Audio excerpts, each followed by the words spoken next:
বলছে দেখ আশেপাশে মানুষ তো ঘুমাচ্ছে, এখন যদি তুই জোরে জোরে গান গাস মানুষের ঘুম ভেঙে যাবে, খবরদার জোরে জোরে গান গাবি না, আমার কানের কাছে এসে আস্তে আস্তে গান গাবি। এখন মা যা শিক্ষা দিয়েছে নাতিও তাই শিক্ষা অর্জন করে নানার কানটা টেনে ধরে মেশিনটা নানার কানের কাছে লাগে, এটাই হলো শিক্ষা। মা যা শিক্ষা দিবে বাবা যা শিক্ষা দিবে বাবজান বলেন এটাই কাজে লাগবে। কষ্ট পাচ্ছেন না তো আপনারা? চলেন না ভাই আজকের আলোচনাটা ভালো করে বুঝবেন। সূরা আল ইমরানের 164 নম্বর আয়াতের আলোচনা আমার আল্লাহ বললেন লাকাদ মান্নাল্লাহু আলাল মুমিনিনা ইয বাআসা ফীহিম রাসূলা। এই পৃথিবীর জমিনে আমি আল্লাহ আমার নবীকে পাঠিয়েছি গোটা মানব মণ্ডলীর হেদায়েতের জন্য। আমি আমার নবীকে পাঠিয়েছি গোটা মানব মণ্ডলীর কল্যাণের জন্য। এই আয়াতটা নিয়ে গবেষণা করতে করতে অসংখ্য তাফসীর আমি রিসার্চ করেছি, গবেষণা করেছি। তাফসীরে কাশফ, তাফসীরে বাইজাবি, তাফসীরে রুহুল মাআনি, তাফসীরে মারিফুল কোরআন, তাফসীরে ফি জিলালিল কোরআন, তাফহিমুল কোরআন সহ অসংখ্য তাফসীর গ্রন্থ গবেষণা করে আর হাদিস নিয়ে এই আয়াতটা যখন রিসার্চ করা শুরু করলাম, আল্লাহর নবীর জীবনে অসংখ্য আমার চোখের সামনে ভেসে আসলো। তার মধ্যে আজকে 5টা গুণাবলী আপনাদের সামনে উপস্থাপনা করতে চাই। আল্লাহর নবীর জীবনের গুরুত্বপূর্ণ 5টা গুণাবলী। তার মধ্যে 1 নাম্বার আপনার আমার নবীর জীবনের গুণাবলীর ব্যাপারে আল্লাহ বললেন আপনার আমার নবী হলেন উত্তম চরিত্রের উপর অধিষ্ঠিত প্রতিষ্ঠিত। আল্লাহ বলেন ওয়া ইন্না লাকা লাআজরান গায়রা মামনুন ওয়া ইন্নাকা লাআলা খুলুকিন আযীম।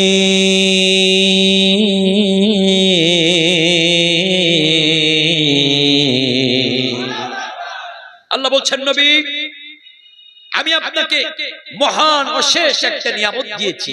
কোন সে নিয়ামত? ওয়া ইন্নাকা লাআলা খুলুকিন আযীম। আপনি হলেন মহান চরিত্রের উপর প্রতিষ্ঠিত। সুবহানাল্লাহ বলবেন না? মনে রাখবেন একজন পুরুষ মানুষের চরিত্র কতটুকু ভালো, একজন পুরুষ মানুষের চরিত্র কতটুকু খারাপ পৃথিবীর কেউ জানুক আর নাই জানুক 100% তার স্ত্রী জানে পুরুষ মানুষের চরিত্র কেমন। তার স্ত্রীর কাছে সংবাদ চলে যায়। আমাদের বাংলাদেশে মাঝে মধ্যে আমি একটা গল্প বলি, সেই গল্পটা হলো হঠাৎ করে একদিন একজন স্বামী স্ত্রীর সামনে মশিয়ার নিয়ে বলছে বিবি, ও বিবি তুমি কি জানো আমি কিন্তু পীর হইছি। কি হইছি? পীর হইছি। বউ ডাক দিয়ে বলছে কি বলো না বলো, তুমি পীর হইছাও? তুমি যে অমুক দিন অমুক লোকের বাড়িতে কলা চুরি করলে, অমুক দিন অমুক লোকের বাড়িতে কলা চুরি করলে, তার মানে সব খবর বোর কাছে আছে না নাই? আল্লাহর নবী আমার বলেন পৃথিবীর কোন স্ত্রী যদি বলে আমার স্বামী ভালো ছিল, নিঃসন্দেহে ওই স্বামী জান্নাতে যাবে। আবার কোন স্বামী যদি বলে আমার স্ত্রী ভালো ছিল, তাহলে ওই স্ত্রী নিঃসন্দেহে যাবে। এই জন্য আল্লাহ বলেছেন স্বামী স্ত্রীর পোশাক আর স্ত্রী স্বামীর পোশাক, অবশ্যই স্বামী স্ত্রীর মিল মহব্বত ভালো থাকা লাগবে। আমার বলার মূল উদ্দেশ্য হলো আল্লাহর নবীর চরিত্র কেমন ছিল জানার জন্য আল্লাহর নবীর একজন সাহাবীরা আম্মা জান আয়েশার কাছে হাজির হয়ে গেলেন। আম্মা জান আল্লাহর নবীর চরিত্র কেমন ছিল জানতে চাই। আম্মা জান আয়েশা বললেন আমার নবীর সাহাবীরা শোনো, আমার আল্লাহ পাক রব্বুল আলামিন আমার নবীর উপরে কোরআনুল কারীম দিয়েছেন, আর গোটা কোরআনুল কারীমটাই হলো আমার নবীর চরিত্র। তাহলে 5টা গুণাবলীর মধ্যে সংক্ষেপে বলছি। 1 নাম্বার গুণাবলী হলো আপনার আমার নবী উত্তম চরিত্রের উপর প্রতিষ্ঠিত। 2 নাম্বার আপনার আমার নবীর হৃদয়টা ছিল অত্যন্ত নরম, অত্যন্ত কোমল। আমার আল্লাহ দলিল দিচ্ছেন ফাবিমা রাহমাতিম মিনাল্লাহি লিনতা লাহুম। আমি আল্লাহর দয়ায় আমার নবীর মনটা অনেক নরম করে দিয়েছি। প্রাণের ভাইরা আল্লাহর নবীর মনটা কেমন নরম ছিল, আল্লাহর নবীর হৃদয়টা কেমন সফট ছিল, আল্লাহর নবীর হৃদয়টা কেমন নরম ছিল। চলেন না, আল্লাহর নবী আমার একদিন মসজিদে নববীর মধ্যে সাহাবীদেরকে নিয়ে তালিম দিচ্ছেন, কোরআনের বয়ান শোনাচ্ছেন। হঠাৎ করে মসজিদে নববীর মধ্যে একজন ইহুদি আগমন করে মসজিদের কোণায় দাঁড়িয়ে দাঁড়িয়ে প্রস্রাব করা শুরু করলেন। আচ্ছা আপনারাই বলেন তো দেখি, আপনাদের এই এলাকার যে মসজিদ রয়েছে, আপনাদের মসজিদের মধ্যে যদি কোনো মানুষ এসে দাঁড়িয়ে দাঁড়িয়ে প্রস্রাব করে, আপনাদের রাগ হবে কি হবে না? যারা কথা বলেন নাই তাদের মনে হয় রাগ হবে না। আরো জোরে বলেন, রাগ হবে কি হবে না? অবশ্যই রাগ হবে।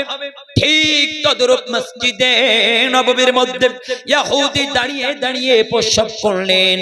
আল্লাহর নবীর সমস্ত সাহাবীগুলো একেবারে কি কর্তব্য বিমূঢ় হয়ে গেলেন। আল্লাহর নবীর সমস্ত সাহাবীগুলো ছিল একরকম, কিন্তু আল্লাহর নবীর একজন সাহাবী ছিল আরেক রকম।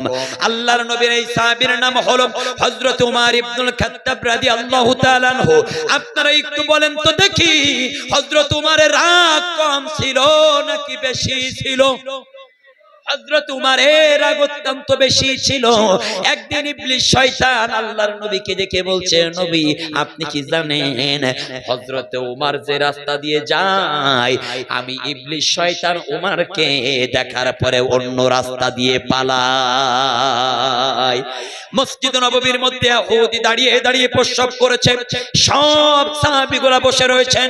আল্লাহর নবীর সাহাবী হযরত উমর ইবনুল খাত্তাব দাঁড়িয়ে গেলেন, তরবারি উত্তোলন করলেন, আল্লাহর নবীকে ডাক দেয়া বলছেন, ইয়া রাসূলুল্লাহ ইয়া হাবিবাল্লাহ, একটাবার অনুমতি দেন, এই তরবারি দিয়া ওই ইহুদির আগে দেহ থেকে কল্লা আলাদা করব, তারপরে কথা বলবো।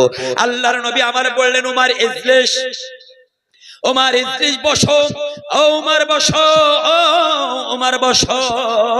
আল্লাহর নবীর কথা রাখবার জন্য, আল্লাহর নবীর কথা রাখবার জন্য হযরত উমর ইবনুল খাত্তাব বসে পড়লেন। ইহুদির প্রস্রাব করা হয়ে গেল। আল্লাহর নবী ইশারা করে ডাক দিলেন, ইহুদি আল্লাহর নবীর কদম মুবারকে হাজির হয়ে গেল। আল্লাহর নবী আমার বললেন, আচ্ছা ইহুদি বলো তো দেখি, তোমরা যে জায়গায় বসে তোমাদের সৃষ্টিকর্তাকে ডাকো, ওই জায়গাটার নাম কি? ইহুদি বললেন, ওই জায়গাটার নাম হলো আমাদের উপাসনালয়। আচ্ছা তোমাদের উপাসনালয়ে যদি কেউ প্রস্রাব করে তোমাদের কেমন লাগবে? রাগ হবে কি হবে না? ইহুদি বলছে অবশ্যই হবে, এমনও হতে পারে রাগের মাথায় তাকে হয়তো হত্যা করেও ফেলতে পারি। আল্লাহর নবী বললেন, ইহুদি তোমাদের উপাসনালয়ে যদি কেউ প্রস্রাব করে, তোমাদের যদি রাগ হয়, মসজিদে নববী এটা আমাদের জীবনের চাইতে দামি, এটা আমাদের ইবাদতের জায়গা, সুতরাং তুমি আমাদের ইবাদতের জায়গায় প্রস্রাব করেছো, তুমি আগামী দিনের থেকে আর কখনো এমন বেয়াদবি করবা না, অন্যায় করবা না।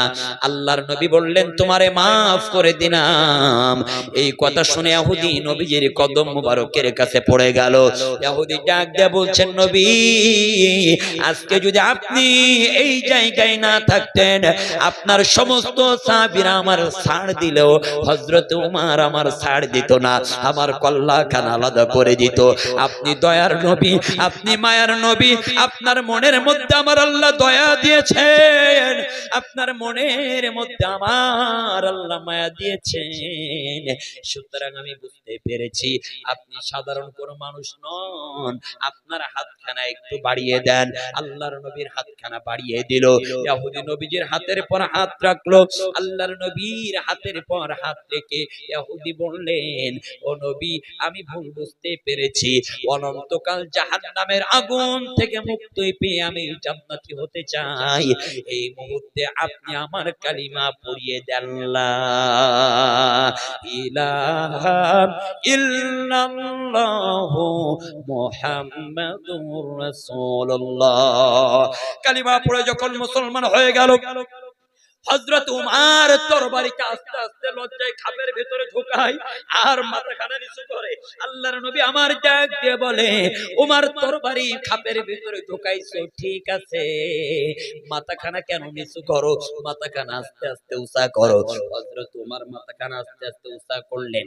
আল্লাহর নবী আমার বললেন, ও উমর, আচ্ছা বলো তো দেখি, তোমার তরবারির শক্তি বেশি নাকি আমি বিশ্ব নবী আমার ভালোবাসার শক্তি বেশি?